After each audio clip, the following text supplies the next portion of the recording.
The National Weather Service in Wilmington has issued a severe thunderstorm warning for eastern Ross County until 11:15 p.m.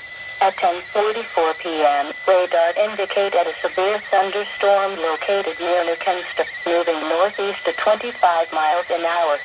Storm hazards include winds to 60 miles an hour, quarter-size hail. Locations impacted include Chillicothe. In addition, Masseyville, North Fork Village, and Morseville are near the path of this severe thunderstorm. Seek shelter in a sturdy building. Stay away from windows and doors until the storm has passed. To report severe weather, go to our website at weather.gov/ILM and submit your report via social media when you can do so safely.